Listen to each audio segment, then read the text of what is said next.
But after that interaction that we had, after I spent the night, celebrated my birthday with him, I got home and I thought about the whole situation and I blocked him. I saw this woman and she was getting dropped off at the gas station, right? And she had her baby and she pulled out the stroller and all that stuff. I'm thinking, why is you doing all that just to go inside the gas station? Like, the person who drove the car can't just watch the baby for 5 seconds? But I'm like, whatever. And then so I'm like, well, maybe. Then I heard her say, okay, you have a good day at work, to the driver. Mind you, it's snowing, but it's snowing harder than it is right now. Like, it was snow packed on the ground. I'm like, see, oh, you have a good day at work? What, you not getting a ride back home? And so I'm like, okay.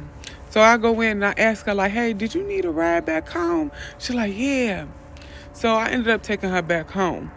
And while we was driving, she said that she had a boyfriend, but he lived across the state line and she didn't feel comfortable calling him because she said, she basically said her boyfriend gonna be like, why did you walk to the gas station?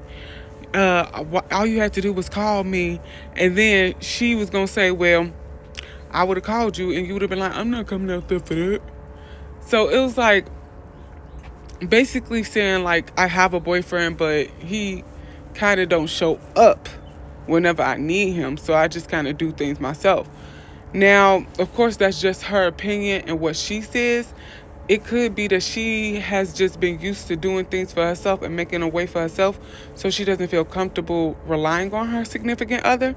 It could be like maybe he just is a man that works hard and he just doesn't have any spare time to drive 30, 40 minutes to come and take her to the store type stuff. I don't know. But it did make me think about how in relationships, sometimes it's going to be a little inconvenient. I feel like everybody always thinks about the convenient parts of relationships, when you can call on them, when you can ask them for things, when you falling short on money and you need a little bit of money. But the thing is, the relationship's a two-way street. When I need some money, I need to be able to call you. When I need a ride to the gas station, I need to be able to call you. And then that reminded me of my past. I remember for my birthday, one of the guys that I used to talk to, he was like, come out, come see me, and we can celebrate your birthday together. And I'm like, I don't know, I guess I'll come. He lived about 30, 40 minutes away. So I'm driving, I get pulled over, and I get a ticket. This was when I was in my 20s. So I was shooken up. I was like, come and get me. I just get a ticket. He was like, you're almost here. Just drive to my house. And I was like, you're not going to come get me? Like, obviously I was still going to have to drive the car. But I just, like, in that moment, I wanted his comfort right then and there. I didn't want to move. I didn't want to drive anymore. I was shaken up. I had gotten a ticket. And it wasn't my first ticket. But the thing about Chicago is, you could go in, I mean, you could get a ticket for anything and it don't go the same way as like the suburbs. In the suburbs, you speeding, you get a ticket, that's it. In Chicago, you get a ticket, they might find something on your driving record, or you just never know how things are gonna go.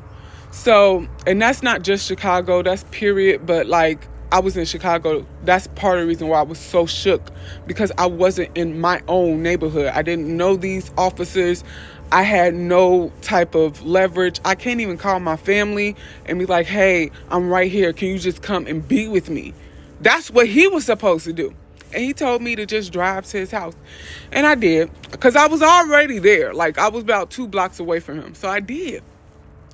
But after that interaction that we had, after I spent the night, celebrated my birthday with him, I got home and I thought about the whole situation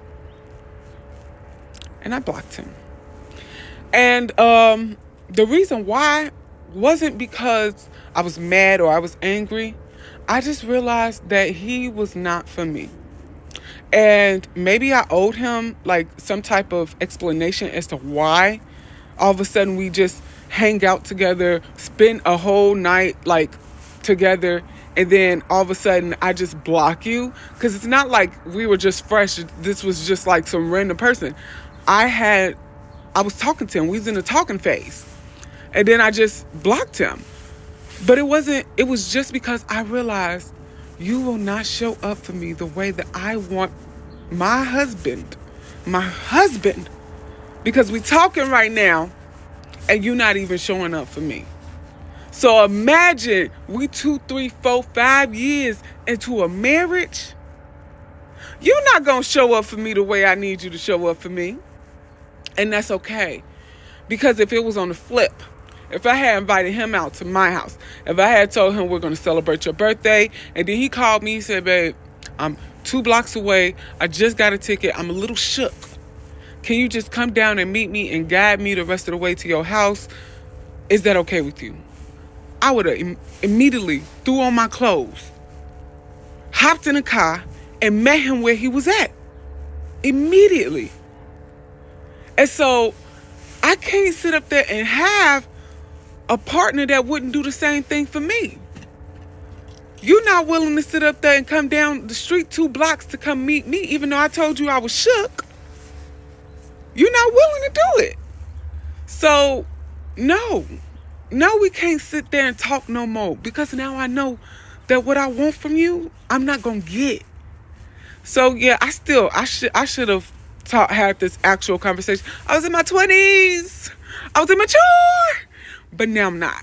Now I'm mature enough to be like, hey, so that little situation that happened, that's not ever happening to me again.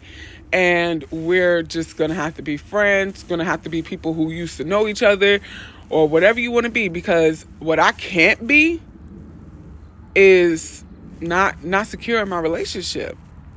And that definitely made me feel insecure.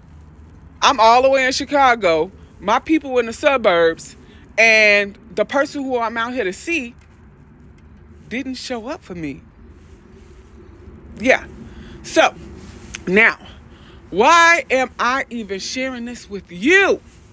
Because, 1, learn from my mistakes. Like, if someone is not showing up for you in the way that you want them to, stop expecting them to eventually show up for you in the way that you want them to. Their behavior has shown that they're not going to do it. So stop trying to convince yourself that they will.